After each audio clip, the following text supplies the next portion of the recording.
এক কথাতে ক্যান্সারের ওষুধ সস্তা হলো, অর্থাৎ গরিব মানুষের রোগ হলে তারা ক্রয় মূল্যের সাপেক্ষে ওষুধটা কিনে খেতে পারে। কারণ মধ্যবিত্ত জিনিসপত্রের যেভাবে দাম বাড়ছে, একটা কর আমাদেরকে অনেকটাই কর দিতে হতো।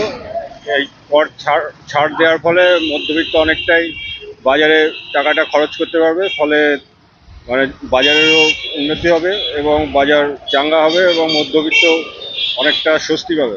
আমরা এর দিকে অপেক্ষা করেছিলাম। ধন্যবাদ কেন্দ্রীয় সরকারকে। আয়করে ছাড় থেকে সস্তা ক্যান্সারের ওষুধ।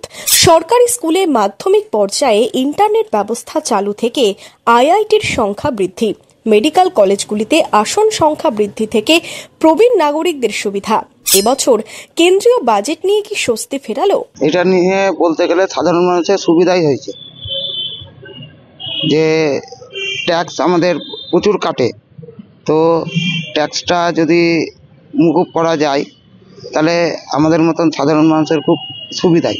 স্কুলে স্কুলে ইন্টারনেট পরিষেবা নিয়ে কি বললেন শিক্ষক? হ্যাঁ, স্কুলের মধ্যে তো আমরা আমাদের রাজ্যে তো ছাত্ররা মোবাইল পায়, মোবাইলের টাকা পায়, তো সেখানে স্কুলে ব্রডব্যান্ড এটা এমন কিছু বড় বিষয় না। আর স্কুলে ব্রডব্যান্ড থাকাটা জরুরি।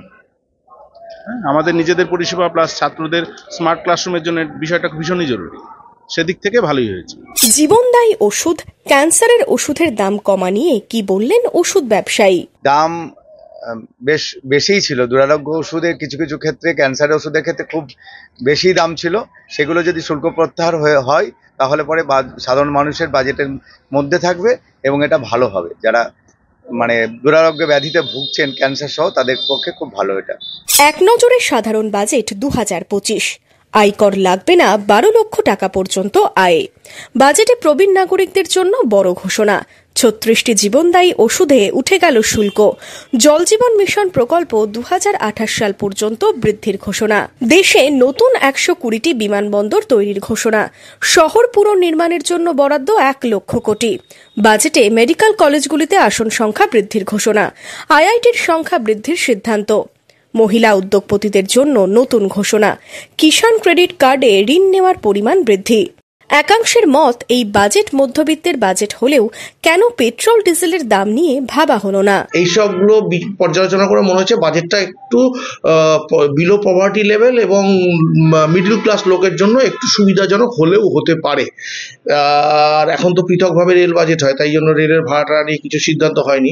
তবে আমরা যেটা ভাবছি যে আমি যে ব্যবসাটা করি, আমি যখন বাসের ব্যবসা করি, আমাদের যন্ত্রাংশের কিছু দাম টাম যদি কমে, আগামী বৈঠকে জিএসটি পরিষদের বৈঠকে যদি যন্ত্রাংশের দাম, টায়ারের দাম, আমাদের তো সবসময় দাবি থাকে, পার্লামেন্টেও যদি এই দাবি কখনো আমরা ওঠানোর সুযোগ পাই যে পেট্রোল ডিজেলকে জিএসটির আওতায় আনতে হবে, এটা আমরা বলি, কিন্তু এটা নিয়ে বিভিন্ন জায়গা থেকে আলোচনা হয় না, আমরা বুঝতে পারি না। তবে সেই সঙ্গেই সাধারণ মধ্যবিত্ত মানুষের একটা প্রশ্ন, জীবনদায়ী ওষুধ, ক্যান্সারের ওষুধের দাম কমছে, কিন্তু সাধারণ যে সমস্ত ওষুধ রয়েছে তার দাম কেন কমানো হলো না?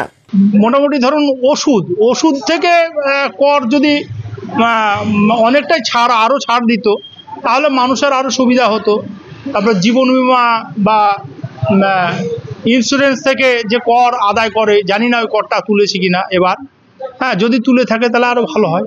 Bureau report, imagine community media.